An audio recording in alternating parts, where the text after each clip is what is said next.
inicio al primer bloque, donde la primera intervención la va a tener Natalia, luego voy a continuar yo, luego tendrá su espacio de respuesta Natalia y luego yo. Así que le doy inicio, Natalia, a tus 15 minutos sobre violencia de género y denuncias falsas.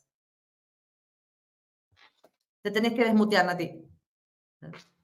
Ay, perfecto. Ahí me desmuteé un poco el aro de luz, porque bueno.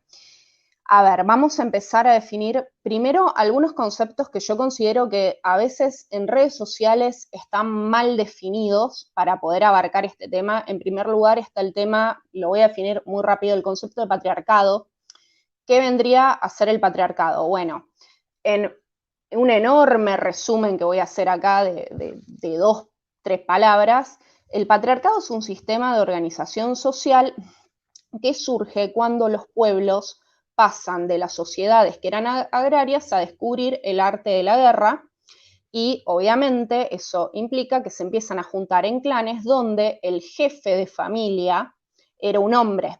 Eso, por supuesto, tenía que ver con la época, una época, pensemos, donde las mujeres morían en un parto, con seguridad, donde no teníamos el mismo desarrollo tecnológico, donde una guerra se peleaba cuerpo a cuerpo, no era como ahora. Entonces, bueno, por supuesto, esto implicó que las mujeres, por una cuestión de supervivencia en aquel entonces, estuvieran relegadas a lo que era el ámbito doméstico, al manejo de la economía familiar, al manejo de todo lo relacionado a ese aspecto, y los hombres quizás más a lo que era la vida pública y lo que tenían que ver con los asuntos políticos y sobre todo de la guerra, porque en esa época, cuando surge este sistema de organización social, los pueblos todavía no tenían tan desarrollados el comercio, por ejemplo. Eso es algo que hay que tener en cuenta. Entonces, ¿qué es lo que ha pasado? Que, por supuesto, la sociedad ha ido evolucionando. No se podría decir que nosotros hoy en día vivimos bajo el mismo patriarcado de la época romana, no tenemos en las familias, no sé, no, por ejemplo, otros que tenían ese sistema eran los clanes germanos, los vikingos, también, por ejemplo, donde estaba el jefe de la tribu y era el que se peleaba, se agarraba trompadas con el otro para ver quién era el rey. Eso es algo real, era la forma en la que ellos elegían su presidente, entre comillas, ponele. Y hoy en día, por supuesto, a ver, la mujer en ese concepto estaba bastante relegada.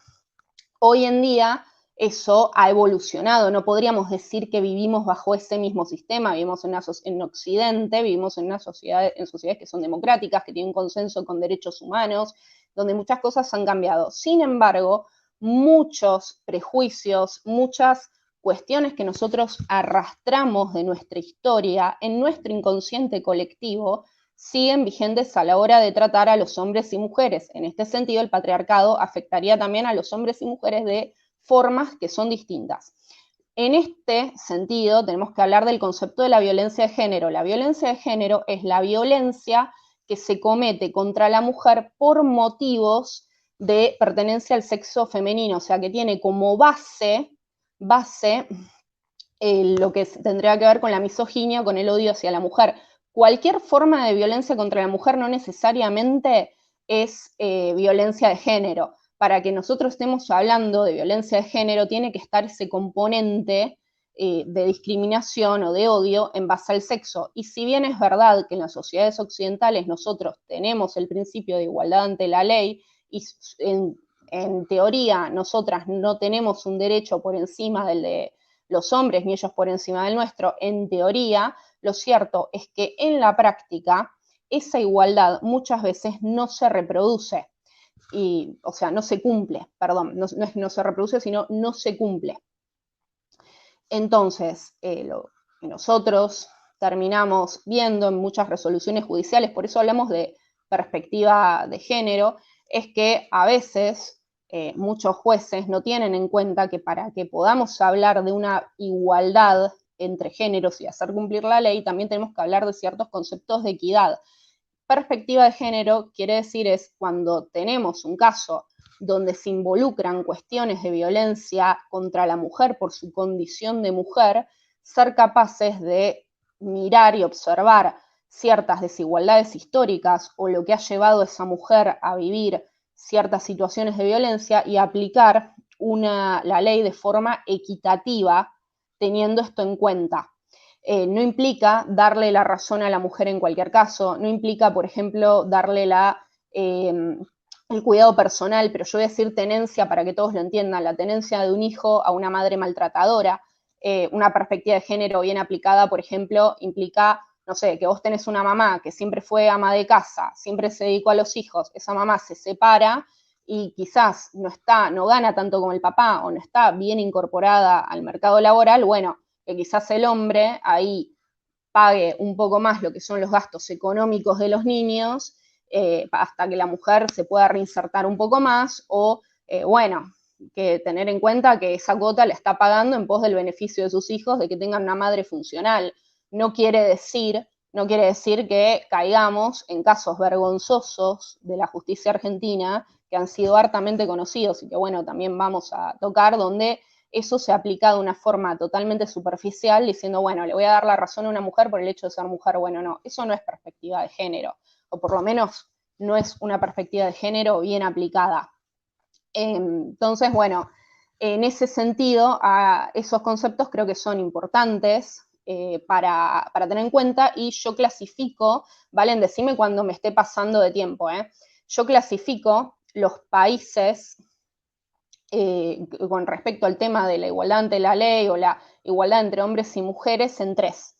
Vos tenés países donde no existe la igualdad ante la ley y donde no existe en la práctica tampoco ningún tipo de igualdad, por supuesto. Esos son, por ejemplo, regímenes teocráticos. Por ejemplo, no sé, la gente que vive en Afganistán bajo el régimen de los talibanes, donde desde lo legal y desde la práctica vos no tenés el mismo acceso a derechos por tu condición de mujer. Lo vemos, por ejemplo, en los casos de los países donde hay matrimonios infantiles, en los países donde se produce la mutilación genital femenina,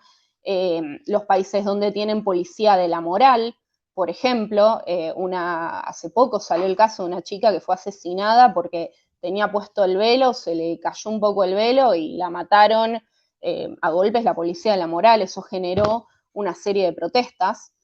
Después tenemos los países donde existe la igualdad ante la ley, las leyes que protegen a las mujeres contra la violencia en la letra, pero después en la práctica no se cumplen. Un ejemplo es, un ejemplo, que puedo dar, el caso de Campo Algodonero en México, donde hubo una responsabilidad del Estado, donde se habían encontrado un montón de cuerpos de mujeres, o por ejemplo,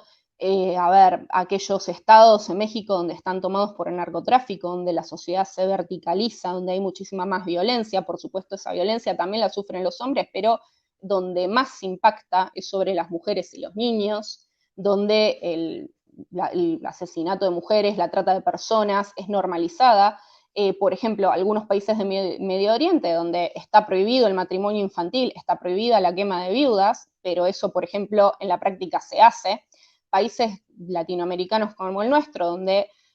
recientemente, hace unos años, para que se den una idea, en la provincia de Corrientes tuvimos un fallo de una niña de 11 años que había sido abusada por un hombre muchísimo más grande, que la dejó embarazada, y que la justicia de esa provincia decidió no darle la cárcel a él, porque decían, bueno, pero él paga los alimentos y le envía sustento a esa niña. Y vos te quedás como, bueno, eso es, por ejemplo, un ejemplo muy claro de nuestra realidad latinoamericana, que salimos de la ciudad de Buenos Aires y las cosas se ponen muy distintas, sobre todo cuando nos vamos a poblados o lugares del interior donde hay menos recursos y donde quizás la violencia está más normalizada contra la mujer porque hay menos acceso a la educación. Después tenemos aquellos países, como por ejemplo los países nórdicos o los países europeos, donde vos tenés la igualdad ante la ley y un Estado que hace que esa igualdad ante la ley se cumpla por medio de políticas de género y económicas que generan que las mujeres y los hombres estén más en un pie de igualdad. Así que bueno, esas son las cuestiones que yo quería aclarar. Yo considero que acá en Argentina, si bien tenemos igualdad de la ley, muchos de esos derechos no se cumplen en la práctica. depende mucho de dónde vivas, depende mucho de tu clase social y que, bueno, por supuesto el Estado tiene que avanzar en políticas de género. Eso no implica que no exista la violencia contra los hombres o que no existan a veces el mal uso del sistema desde la persona que realiza una denuncia falsa, que en realidad lo que se habla cuando hablamos de denuncia falsa es de mal uso del sistema, porque en principio vos haces una denuncia y el sistema de protección a la persona que denuncia funciona tomando la medida autosatisfactiva de entrada para proteger a la víctima, porque es un compromiso con los derechos humanos y eso está bien. Después, lo que tiene que ver con la defensa en juicio viene ya cuando se inician los procesos de fondo. El tema que hay es que, por supuesto, todo eso en Argentina no se cumple como debiera. Ahora creo que le toca a Valen. Creo que no, que tenés todavía unos minutitos. Sí, te quedan 4 minutos y medio, así que si quieres seguir con algo más. Bueno, eso, básicamente que de esa forma funciona el sistema de protección ante la violencia familiar, ante la violencia de género. Quiero aclarar que los hombres también pueden denunciar, por ejemplo, más allá de que no es violencia de género, ellos tienen protección como víctimas de violencia, ya que se considera que no existe la violencia de género hacia los hombres como sujetos políticos o de forma colectiva, porque por supuesto no han sido un género históricamente privado de ciertos accesos a lo político, a lo económico, más allá de que el patriarcado también lo sufren y más allá de que la violencia contra ellos también existe como contracara del patriarcado. Por ejemplo, un hombre que es golpeado, que es violentado, muchas veces se ve en la situación de no saber a dónde recurrir, de quizás no animarse a denunciar porque siente que eso le quita hombría, y eso tiene que ver también con un montón de cuestiones que vienen impuestas desde antes, de también cierta sacralización a veces que hay de la mujer, donde pensamos que una mujer no puede ejercer violencia, cuando por supuesto, más allá de que no sea en la misma escala, eso también puede ocurrir. Entonces, bueno, creo que eso también son conceptos que tenemos que tener en cuenta. Hay que tener en cuenta que los hombres pueden denunciar y pedir también medidas autosatisfactivas, solamente que eso quizás no está muy difundido. Bueno, entonces damos comienzo ahora a mi partecita. Sí, esto recuerden que es una intervención introductoria. Después vamos a ir a 5 minutos de respuesta donde cada una puede responder a lo que sea que haya dicho la otra. Bueno, ahora a ver, para vuelta. Ahí está. Ahora me doy inicio a mí misma porque se había reiniciado el de Natalia. Ahora sí, empezando con mi parte con respecto a lo que tiene que ver con violencia de género y denuncias falsas, a mí siempre me gusta empezar con disclaimers, ¿no? Empezar con hacer los matices que veo necesarios para que el debate siga el curso que debería seguir y no que empecemos con quizás que se malentienda lo que cada uno entiende por violencia de género, por ejemplo, y a partir de ahí empezar a construir sobre el error, lo que no permite deshacerlo jamás. Yo particularmente, si bien tenemos como lema dentro del movimiento por los derechos de los hombres y contra las denuncias falsas, el lema de la violencia no tiene género, esto no quiere decir que no creamos en la violencia de género. Esto quiere decir que cualquier persona, independientemente de su género, puede sufrir violencia, es sensible a sufrir violencia y por tanto merece recursos de protección, ayuda y visibilidad. Con respecto a la violencia de género particularmente, a mí me gusta hacer una diferenciación en específico sobre lo que es violencia de género y violencia sobre la mujer. Acá, por ejemplo, en Argentina está bastante separado. De hecho, en la aprobación reciente de la Ley Olimpia podemos volver a ver la versión quizás más actualizada de la definición que hoy existe institucionalmente de violencia contra la mujer, pero realmente dista de lo que se considera violencia de género. Yo en ese sentido me quedo con la definición que da ONU Mujeres, y es que la violencia de género es aquella que se da por un motivo de género, y en eso sí estamos de acuerdo con Natalia, no de un género al otro. La propia ONU Mujeres reconoce que la violencia de género la pueden sufrir mujeres, hombres, niños y niñas. Y en este caso yo estoy completamente de acuerdo porque entiendo que cualquier violencia que se dé con el género como motivo central debe ser considerada como tal. Luego podríamos obviamente hablar de cuestiones como lo que se da en España, donde previo a la entrada en rigor y en vigor también de la Ley Integral de Violencia de Género, en la año 2004, ya existía un agravante de género en el Código Penal que ya tenía lugar en los momentos donde se identificaba el género como causa o motivación principal de la violencia que se estaba denunciando. Lo que ocurre con las leyes de protección integral a las mujeres, sea la Ley Integral de Protección a las Mujeres de acá de Argentina o la Ley Integral de Violencia de Género en España, es que pone de manifiesto una desigualdad ante la ley que yo creo que perjudica más de lo que ayuda. Y esto no es negar que existen, evidentemente, mujeres que son víctimas de violencia por un motivo de género, que los hay, y tampoco es negar que existan mujeres víctimas de violencia a manos de sus parejas o de cualquier otro tipo de violencia en el ámbito doméstico. Lo que sí me parece importante detallar acá es que casi nunca se lleva a cabo un análisis exhaustivo, robusto y serio sobre las motivaciones de género en ciertos delitos. Generalmente cuando vemos un acto de violencia dentro de un hogar, lo que viene siendo un acto de violencia doméstica o violencia intrafamiliar, donde la mujer ocupa el rol de la víctima y el hombre ocupa el rol del victimario, se tiende a asumir automáticamente que se trata de una situación de violencia de género. Y yo ahí veo un error. Veo un error porque así como la violencia es multicausal en el caso de una mujer que violenta a un hombre o de cualquier persona que violenta a otra persona, también creo que la violencia doméstica también es multicausal en el caso de las mujeres. Y aquí entran un montón de diferentes situaciones, de abuso de sustancias, educaciones restrictivas, educaciones de algún tipo de religión que fomenta la violencia como castigo dentro de las relaciones familiares. También existen un montón de situaciones donde la violencia se da como una forma de corregir la violencia sufrida en la infancia por parte de los propios perpetradores. Y cuando entendemos que todas esas motivaciones, incluso los trastornos mentales no diagnosticados, no correctamente diagnosticados, cuando reconocemos que todas estas variables existen en el caso de mujeres que violentan a hombres, sería raro para mí pensar que automáticamente desaparecen cuando se da la inversa. Creo que ese análisis se tiene que dar, es necesario que se dé y es necesario que empecemos a diferenciar cuando,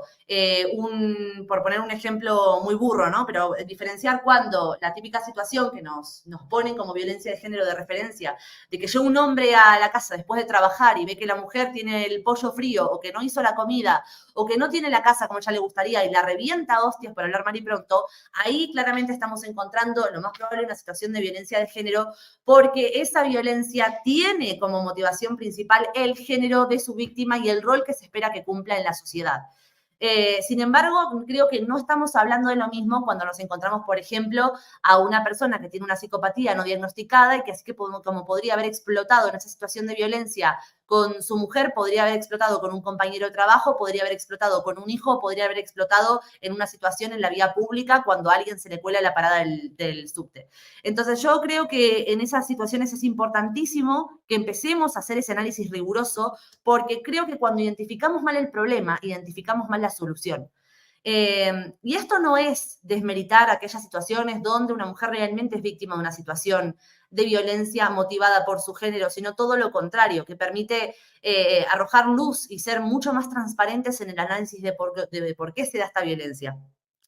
De la misma manera, también me gustaría abordar el tema con respecto a las estadísticas que nos encontramos de violencia, tanto de hombres hacia mujeres como de mujeres hacia hombres, y si es bien es verdad que actualmente las tasas de violencia física en las relaciones íntimas de pareja las sufren más las mujeres que los hombres. Cierto también es que la diferencia es bastante residual, en torno, según el Partner Abuse State of Knowledge, de 4 puntos de diferencia entre hombres y mujeres, y creo que esta no es una diferencia tan abismal para que haya un abismo, valga la redundancia, entre los recursos de protección que se ofrecen a mujeres y los recursos de protección que se ofrecen a hombres. De la misma forma, creo, voy a revisar mi tiempo porque me colgué, no, está bien, estoy bien. De la misma forma, creo que de la misma manera que existen actualmente un montón de recursos de protección y de prevención dirigidos hacia mujeres, donde las mujeres que hoy en día, yo por ejemplo tengo 27 años y yo recuerdo desde que soy chica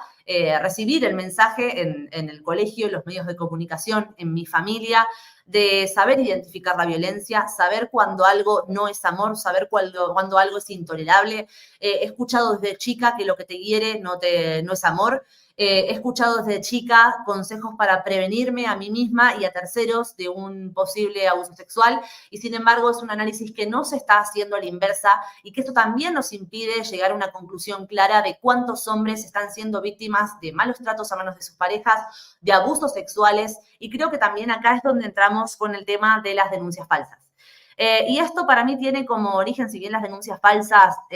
tienen origen histórico y podemos llegar a encontrar denuncias falsas probablemente hasta en el medievo, y sí, por supuesto que las encontramos porque las casas de brujas, por ejemplo, eran denuncias falsas en gran parte de los casos, donde con tanta facilidad acusabas a una mujer que a lo mejor te cumplía un rol no tradicional en la sociedad, se la acusaba de bruja y sin ningún tipo de juicio justo se la sometía a un escarnio público y a la muerte y a la tortura por la acusación de una persona que buscó a través de ese medio destruirla. Sin embargo, creo que actualmente la situación que tenemos con las denuncias falsas están muy motivadas por las políticas de género que se dan a través de las instituciones y que se dan a través de la ley. Y si bien, por ejemplo, hay cosas que son totalmente inevitables, como decirte que los delitos, lo que se conocen como delitos de la intimidad, siempre el testimonio del denunciante cuenta a su vez como testigo de su propio hecho, es decir, es una prueba de cargo, siempre y cuando cumpla con los requisitos de ser verosímil, no contradictorio y sostenido en el tiempo. La realidad es que existen otros muchos factores dentro de las leyes de protección a las mujeres. Yo generalmente me centro en España y en Argentina porque es donde más recorrido de conocimiento tengo, pero sinceramente es algo que veo que se va repitiendo en diferentes países occidentales. Existen una serie de funcionamientos de estas leyes que por un lado no abarcan la complejidad de la violencia que puede sufrir una mujer en el plano íntimo de la pareja, sino que además pareciera estar ofreciendo facilidades y motivaciones para que aquellas personas que quieren malutilizar esos recursos judiciales puedan hacerlo impunemente. Y con esto hablo de cómo sucede en cualquier delito, en cualquier tipo de delito, cuando uno por un lado no persigue el delito y por otro pone motivaciones para que la gente lo cometa, naturalmente el número subirá. Entonces, acá es donde quizás tenemos que encontrar una solución común y es donde yo planteo esta charla con el feminismo, hablando del feminismo como ente monolítico, que sé que no lo sé, que no lo es, que está lleno de corrientes y está lleno de diversos puntos de vista. Pero cierto es que probablemente a la gente que pueda estar escuchando le ha pasado a gran parte de ellos lo mismo. Si bien hay feminismos disidentes, y yo de hecho cuando comencé mi canal de YouTube todavía me consideraba feminista disidente y poquito a poco he ido ajustando la nomenclatura a lo que sentía que se correspondía más con mi realidad a medida del tiempo. La realidad es que existe un feminismo hegemónico, un feminismo institucional y un feminismo en el cual creo que se cumple la frase que una vez, que yo les repito siempre acá, que escuché una vez en una película, y es que hay dos tipos de personas malas, las que hacen el mal y las que ven cómo se hace el mal y no hacer nada por impedirlo. Entonces, desde este punto de vista, yo creo que si bien quienes impulsan este tipo de medidas es el feminismo hegemónico y el feminismo institucional, creo que es responsabilidad de todos los demás feminismos señalar cuando estas cosas están fallándole no solo a las mujeres, sino además a todo el resto de la sociedad, porque el que calla otorga. Entonces, creo que si los feminismos más disidentes buscan diferenciarse de estas políticas que a mi punto de vista son perjudiciales no solo para mujeres, sino también para el conjunto de la sociedad, hablando específicamente de hombres y sus hijos, es momento de empezar a ver esa crítica y no buscar ocultarla. Porque algo que yo veo muy habitualmente es que se niega la problemática en lugar de decir, sí, mira, esto está pasando en el feminismo, yo lo rechazo y estamos haciendo esto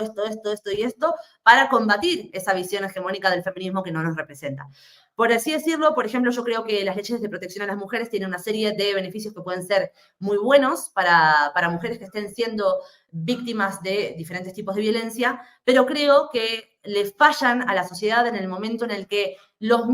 hombres, por las mismas situaciones de violencia, por el mismo tipo de violencia, no tienen acceso a los mismos recursos de protección. Entonces, cuando vemos los recursos de protección específicos dirigidos para mujeres, que incluye la Ley Integral de Protección a las Mujeres, desde la facilidad a la hora de denunciar por la gratuidad de los servicios, el acompañamiento, números como el 144 en Argentina o el 016 en España.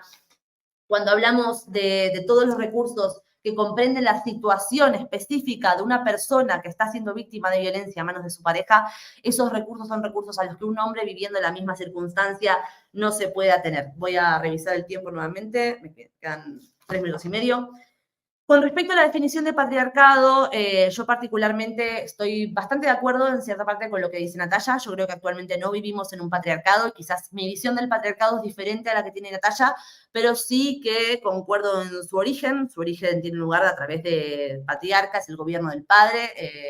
aquel que tiene lugar en la cabeza de la familia y por tanto también en la sociedad. La mujer en un patriarcado era una ciudadana de segunda que no tenía acceso a derechos fundamentales básicos. Y creo que eso en realidad es lo que define la diferencia entre un patriarcado y lo que podemos estar viviendo al día de hoy. La conquista de los derechos fundamentales que nos igualan como ciudadanos. Desde este momento yo creo que lo que podemos ver, las muestras de machismo que podemos vivir, a mí me gusta en general hablar más de sexismo porque considero que machismo es un neologismo para referirnos al sexismo que sufren específicamente las mujeres.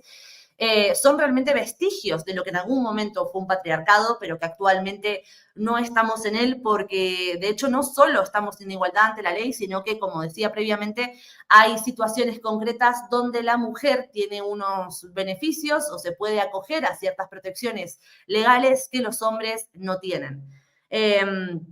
Con respecto a la igualdad efectiva, yo creo que la perspectiva de género podría llegar a ser útil bien entendida y entendida como la total perspectiva, valga la redundancia, de todo lo que tiene que ver con las diferencias sociales entre el género femenino y el género masculino. Pero creo que esto también debe incluir cosas como, por ejemplo, el estigma que recae sobre el hombre, actualmente el estigma de violencia, el estigma de asociar lo masculino a lo negativo, y creo que eso actualmente también nos está afectando y está afectando los procesos judiciales que deberían ser justos. Por eso creo que la perspectiva de género que actualmente tenemos no es la perspectiva de género que deberíamos tener. De hecho, hay un muy buen experimento que es el efecto de las mujeres son maravillosas, donde se ha evaluado cómo diferentes situaciones, tanto por hombres como mujeres, se perciben más benevolentemente en mujeres que en hombres. Entonces, a esto me refiero yo con poder tener una perspectiva. Si hablamos de perspectiva de género, o sea, para mí tenemos que elegir un lado. O no hablar de perspectiva de género y entendernos a todos como humanos con sus particularidades independientes, o bien entender la perspectiva de género como algo abarcativo, donde incluso se contempla que el hombre lleva acarreando desde hace años un sesgo en su contra con respecto a lo que viene siendo, por ejemplo, la violencia o el abuso. Con respecto al ejemplo de la ama de casa que mencionabas recién, también estoy muy de acuerdo en eso, con la diferencia de que creo que así como esa ama de casa que no ha trabajado o ha estado inactiva en el mundo laboral en el tiempo que ha estado en pareja con el hombre proveedor, y al separarse no va a tener las mismas posibilidades que el hombre que sí ha estado en el plano laboral, creo que esto no se puede asociar a un género. Creo que se tiene que asociar a un comportamiento en tal caso, porque sobre todo actualmente, donde estamos buscando acabar con cualquier tipo de imposición de género y que cada persona pueda perseguir su propio proyecto de vida, existen hombres actualmente, aunque en menor cantidad, eso realmente yo no iría al número, sino a la situación, que pueden estar viviendo la misma situación, y creo que la perspectiva de género en ese caso no los ayuda a ellos. La perspectiva de género va a asumir que su rol es el de proveedor y que por tanto que salga al mundo y se enfrente al mundo y se busque la vida como se ha esperado de los hombres todo este tiempo. Entonces creo que desde ese punto de vista puede llegar a ser más perjudicial que otra cosa. Me paro, pues ya terminó mi tiempo. Así que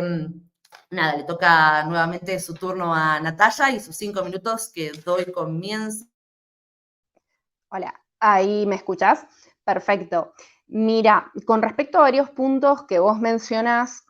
acá yo separo lo que es Argentina de España, porque yo soy abogada en Argentina y mi perspectiva es más latinoamericana. Vos, por lo que me has contado, has vivido también en España, entonces en España yo veo que es un poquito distinto a cómo es acá lo que tiene que ver con quizás la educación o lo que tiene que ver con los recursos que dispone el Estado. En primer lugar, voy a responder respecto al tema de que el hombre no tiene los mismos recursos. En Argentina, y acá estoy hablando de Argentina, no estoy hablando por otros países, vos tenés que tanto hombres como mujeres pueden solicitar una medida autosatisfactiva de protección ante la violencia familiar. Y lo que se otorga a ambos es exactamente lo mismo. Después, el hombre también puede ir a denunciar en la oficina de violencia doméstica, por ejemplo, que en realidad recibe todo tipo de denuncias relacionadas a la violencia intrafamiliar o de pareja, aunque no conviva con la mujer. O sea, el hombre cuando sufre violencia una pareja también puede ir a denunciar y obtener las mismas medidas que obtiene una mujer. De hecho, yo tengo clientes hombres también y he logrado esas mismas medidas, no me ha costado más trabajo. La diferencia es que el hombre no es consciente de que tiene esos recursos, muchas veces no se habla, no se concientiza, porque, por ejemplo, hay una cuestión que tiene que ver con estos sesgos patriarcales de los que hablábamos, donde el hombre muchas veces cuando sufre violencia por parte de su pareja, por una cuestión de educación machista, de machismo que le ha sido impuesto, se siente sumamente vulnerado en su autoestima y le cuesta muchísimo hacer el paso de denunciar y realizar los trámites que muchas veces tendría que realizar para poder efectivamente preservar su integridad y muchas veces la de sus hijos. Entonces, desde lo legal, en Argentina la Ley de Protección Integral a la Mujer no quiebra la igualdad entre hombres y mujeres, aporta y habla sobre lo que, y es específica sobre lo que tiene que ver con la violencia por motivos de género hacia el género femenino, pero no excluye la aplicación de la ley de violencia familiar que nosotros tenemos, donde el hombre puede denunciar los mismos tipos de violencia, inclusive, donde el hombre puede requerir la misma perimetral que le van a dar a una mujer, donde el hombre también tiene acceso al patrocinio gratuito. De hecho, así como hay patrocinios jurídicos gratuitos para mujeres, hay también patrocinios jurídicos gratuitos en general para cualquier persona en Argentina. Hay varios que se pueden recomendar, inclusive capaz si vas a algún centro integral de la mujer te atienden igual. En la comisaría de la mujer en provincia también puede denunciar un hombre, por ejemplo, lo que tiene que ver con el cuidado personal de los hijos, lo que tiene que ver con la compensación económica a quien ejerció el rol de cuidado y lo que tiene que ver con que haga el mayor aporte económico a la cuota alimentaria a quien no estaba tanto, quien cumplía el rol de proveedor y el que ejerce el cuidado sea el que obviamente administra esa cuota, que en realidad es para el niño, no para la persona. Todo eso en el Código Civil no hace una diferencia entre sexos o de género, por lo menos en lo que es el Código Civil. Y ha habido fallos o resoluciones, yo también lo he visto, donde se ha planteado quizás que el hombre sea el que ejerza mayoritariamente ese cuidado. Sin embargo, el tema que hay con los hombres es que muchas veces no hay como mucha difusión mediática sobre estas cuestiones, sobre estos derechos, y yo considero que acá también quizás a veces cuando yo he escuchado, no en tu caso, Valen, pero cuando he escuchado a algunos youtubers que representan quizás más ideas de conservadoras o de la derecha, que no es tu caso, pero digo en general, no los voy a mencionar por una cuestión de respeto y porque no es cuestión de criticar a nadie, quizás a veces ellos, no siendo abogados, por ejemplo, o no siendo abogados del fuero, terminan desinformando porque dicen, el hombre no puede denunciar violencia doméstica. Bueno, en Argentina no es así. En Argentina tenés los mismos recursos que una mujer. El tema es que hay que saber pedirlos y sobre eso muchas veces no se concientiza. También a veces vos tenés que hay funcionarios que no están tan capacitados porque, a ver, yo como abogada también estoy capacitada en lo que es violencia familiar en general. No es solamente la violencia de género lo único. Después, respecto de que la violencia es multicausal, coincido totalmente, yo eso lo he dicho. Ahora bien, muchas veces vos te encontrás... Pasó el tiempo, pero te dejo terminar la idea. Que en el caso de las mujeres, muchas veces lo que pasa es que si bien es verdad que a veces está todo el tema de hombres que están en estado de adicción, que quizás están sin trabajo, y eso al hombre muchas veces cuando pierde el rol de proveedor, eso genera muchos conflictos, los conflictos económicos generan muchas cuestiones de violencia familiar también. Lo cierto es que prevalece muchas veces el componente de violencia de género, en el sentido de que los rasgos misóginos o la educación misógina o el filtro que muchos tenemos, que nos da la educación o la civilización, cuando una persona está en situación de adicción o en una situación muy límite, se empiezan a perder. y por una cuestión también de asimetría física, de una serie de cosas, muchas veces las mujeres son las que terminan padeciendo más seguido esa violencia. Eso no quiere decir que no puedas tener el caso a la inversa y que esa persona no merezca la misma protección que una mujer. Yo con eso estoy totalmente de acuerdo. O sea, tampoco se puede dejar a un hombre que está sufriendo una situación de violencia familiar o que necesita pedir la custodia de los chicos porque la mujer es violenta con los chicos solos. Por supuesto, yo no estaría jamás de acuerdo con eso como feminista porque me estaría contradiciendo si estoy en contra de la violencia contra la mujer, que la respuesta sea habilitar la violencia contra los hombres, ¿no? Buenísimo. Bueno, comienzo entonces yo con mis 5 minutos de respuesta. A ver, uy, le doy inicio. Bueno, para empezar, me gustaría hablar de que yo la desigualdad ante la ley con lo que respecta a protección de hombres en lo que tiene que ver con violencia doméstica o abusos sexuales, se orienta más a las leyes de protección específicas de la violencia contra la mujer. Entonces, cuando nos vamos, por ejemplo, al texto de las medidas que prevé la Ley Integral de Protección a las Mujeres,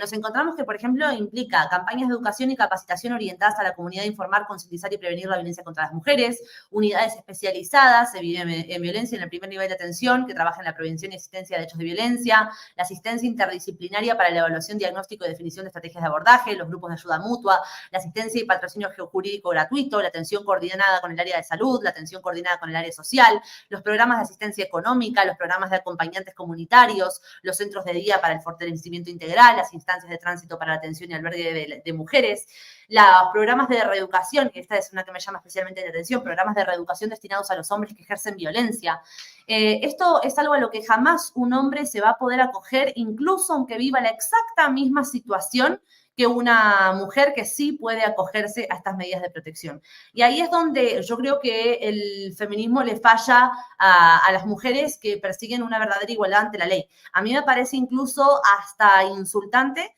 que estos recursos de protección no se consideren para hombres que puedan ser víctimas de lo mismo, porque es de alguna manera implicar que existe una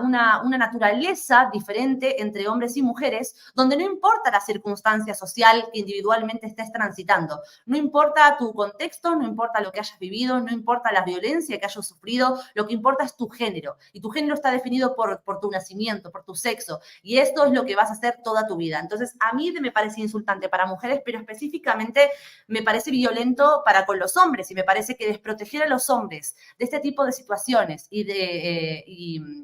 excluirlos de la protección específica que podrían recibir por ese tipo de violencia, si nos vamos a la definición de ONU de violencia de género, y que entendemos que la violencia que se da por un motivo de género y no de un género al otro es la violencia de género, entonces creo que podríamos incluso estar partiendo desde una de las peores formas de violencia de género contra los hombres, que es una que se da institucionalmente. Y ahí es donde entro con las denuncias falsas, porque una de las situaciones que nos encontramos quienes hemos trabajado en el ámbito de las denuncias falsas, acá en España o en cualquier otro país occidental, es que una denuncia falsa es un instrumento muy comúnmente utilizado por mujeres violentas, por mujeres maltratadoras que han estado sumiendo a su pareja en una relación de maltrato, y en el momento en el que esta pareja decide o bien separarse o bien tomar la iniciativa de empezar a asesorarse legalmente para denunciar a esta mujer, cuando la mujer se entera, lo amenaza con denunciarlo falsamente. Estas son palabras textuales que yo he escuchado de un afectado que vino a la asociación en la que trabajaba en España, donde se le había dicho específicamente, cuando él le dijo a la mujer que se quería separar,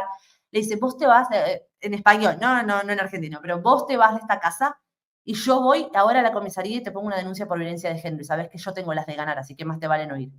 Y cuando los hombres van a la comisaría a informar de este tipo de situaciones, de mi mujer me acaba de amenazar con meterme una denuncia por violencia de género, si yo me voy de la casa o me separo de ella, y quiero denunciar esta situación de hostigamiento y quiero denunciar que esto me está pasando, son los propios policías los que han pasado por tantos casos de estos que le dicen, mirá,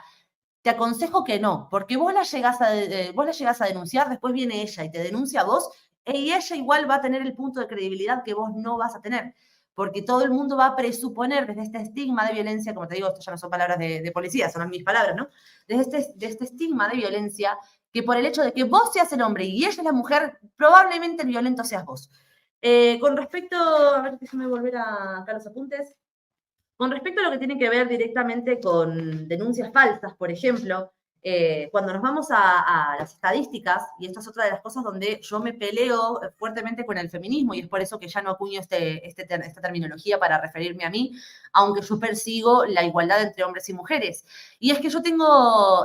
poca tolerancia a callarme las cosas que creo que están mal. Así me pasó de adolescente, cuando yo de adolescente, no sé si te llegué a contar, Natalia, yo vengo de una familia de izquierdas, de una familia kirchnerista, y en un momento mi mamá me había motivado a que militara en la Cámpora. Estuve un mes y medio, decirte, militando en la Cámpora, y el momento en el que decidí irme fue en el día que decidí ingenuamente preguntar por qué a algo. Pregunté por qué y la respuesta que me dieron fue porque lo manda la jefa. Yo en ese momento fue el día en el que decidí apartarme de ese tipo de militancia, porque no soy una persona, ni por un lado, que le gusta creer en dogmas. Si estoy convencida de algo, estoy convencida porque o lo he visto con mis ojos o tengo una evidencia para respaldarlo, y tampoco soy una persona que se calle ante lo que le parece mal. Desde este lugar, cuando hablamos de denuncias falsas, desde este lado de la cuerda, por decirlo de alguna manera, la respuesta que nos encontramos por parte del feminismo es o bien negar la existencia de denuncias falsas o bien minimizarlas como que es un problema no tan importante. Generalmente acá en Argentina, por ejemplo, no tenemos estadísticas oficiales de denuncias falsas porque, por un lado, no se persiguen como deberían y tampoco se contabilizan. De hecho, yo soy colaboradora del Observatorio de Falsas Denuncias justamente porque creemos que lo que no se puede medir no se puede mejorar. Y en las estadísticas a las que generalmente nos agarramos cuando hablamos de esto en Argentina son las estadísticas de España, que son una estadística que recoge la Fiscalía y que habla de un 0,01%. Esta de 0,01% está ampliamente desmontado por personas que se dedican a esta temática. El 0,01% proviene del número que saca Fiscalía, y Fiscalía en su memoria fiscal cada año explica la forma en la que llega a este número. El 0,01%, proviene de las retiradas de acusación, y ni siquiera son todas las retiradas de acusación, son únicamente aquellas que se contabilizan luego de una inspección como tal. Si bien tenemos alrededor de 160.000 denuncias por violencia de género al año en España, y como estamos usando el dato de España, lo contesto con los datos de allá, las retiradas de acusación son entre 18 y 30 por año. Es decir, ahí solo entran casos tan flagrantes donde la Fiscalía lo ve tan obvio que se ve obligada a retirar la acusación.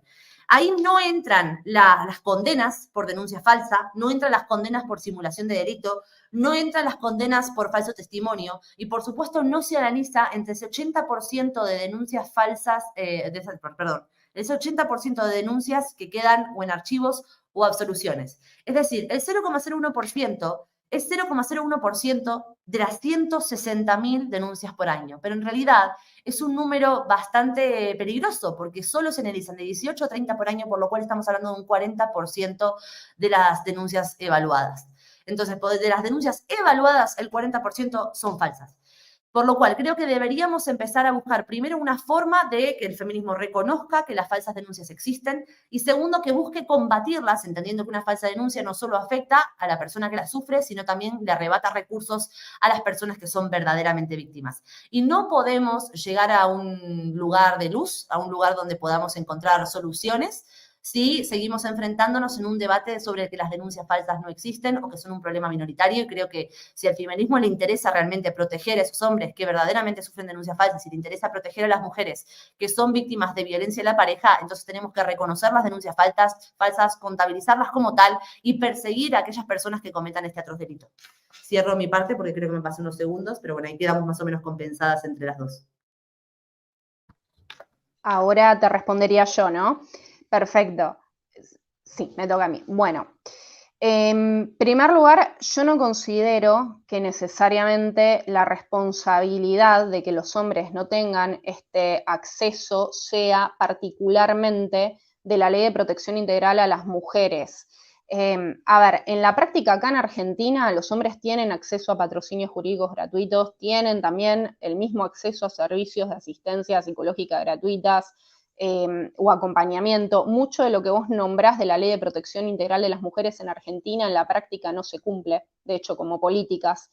mucho de eso no pasa. O sea, quizás sí, qué sé yo, en Capital Federal, la Justicia Nacional. Ahora, sacás un pie de Capital y es otra cosa. En Córdoba, por ejemplo, se cumple porque en Córdoba es una provincia que se tomó bastante en serio eso. pero yo también te puedo decir, Corrientes, Misiones, Tucumán, son provincias, o Salta, son provincias donde hay otra concepción y quizás, perdón, no quiero que se enojen conmigo los correntinos, los misioneros o los tucumanos o del noroeste, pero son provincias donde hay otro tipo de machismo en la sociedad. Argentina es un país federal, eso hay que tenerlo en cuenta, y donde,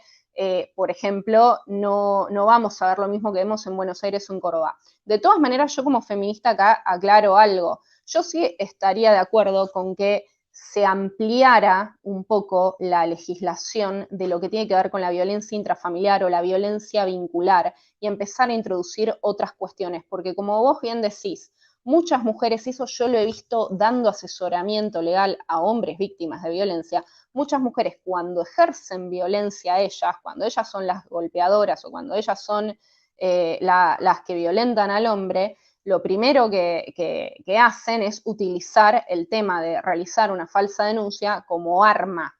Ahora, ese mecanismo también es utilizado con las denuncias por maltrato, falsas denuncias por maltrato infantil por hombres violentos. Hubo un caso muy cercano que nos llegó, por ejemplo, que hasta medio se mediatizó, de un hombre en La Matanza que concurrió a una comisaría de la mujer, realizó una falsa denuncia por maltrato infantil, le dieron en el momento la custodia del niño, digo custodia porque es lo que todos van a entender, la custodia del niño provisoria, de un niño de 1 año, y a los pocos días lo mató al niño, porque él era el violento. Entonces, ahí se tomó, por ejemplo, una solución de ese estilo por parte de la justicia, y yo creo que acá el problema, más que nada, es el mal funcionamiento de la justicia. Yo como abogada feminista, yo no niego que no exista quienes hacen un mal uso del sistema y quienes van a un organismo público a mentir. No niego que exista, porque existe tanto hombres como mujeres, porque una vez que vos tenés una ley, y sobre todo en Argentina, hay como una cuestión medio de corrupción social, que para mí después es lo que se va hacia la corrupción política,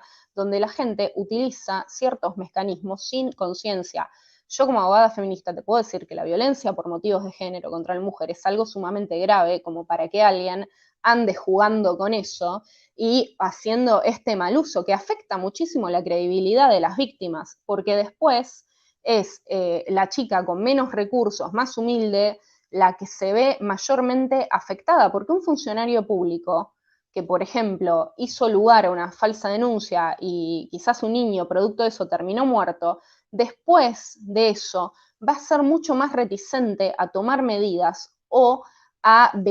realmente hacer lo que tiene que hacer. ¿Y esto por qué va a ser? Porque en un punto quien te está resolviendo es una persona y esa persona, cuando, el que se quema con leche de una vaca y llora. Perdón que te interrumpa un segundito, Un segundito, Natalia. Natalia. Simplemente avisarte que, bueno, generalmente, o sea, este bloque ya había terminado teóricamente, pero quería darte unos minutitos para que no te quedes con la palabra en la boca y puedas cerrar la idea. Y me parece que esto que ya transicionó el tema de infancia, lo podemos dejar para el último bloque, porque ya vamos bastante justitas de tiempo. Creo que sí, bueno, si querés cerrar la idea ahora y pasamos al siguiente bloque. Yo a veces me explayo y se me pasa un poquitito el tiempo. Nada, lo que te quería decir es esto, que yo como abogada feminista no niego que no existan el mal uso del sistema y que sí considero que es parte del machismo, del patriarcado que afecta a los hombres, el que no se prevean también quizás mecanismos un poco más protectorios a los hombres que sufren violencia, y yo considero que Argentina quizás necesita, aparte de la ley de protección integral a las mujeres, reformar un poco la ley de violencia familiar, agregarle un poco más cosas y concientizar también en todas las problemáticas, porque no es la única problemática que existe, la violencia por motivos de género a la mujer, por supuesto, hay muchas otras, yo no las ignoro, de hecho trabajo con eso, y en Mota más de una vez hemos ayudado a hombres en situación de violencia que no tenían lugar a donde recurrir. Así que, bueno, eso.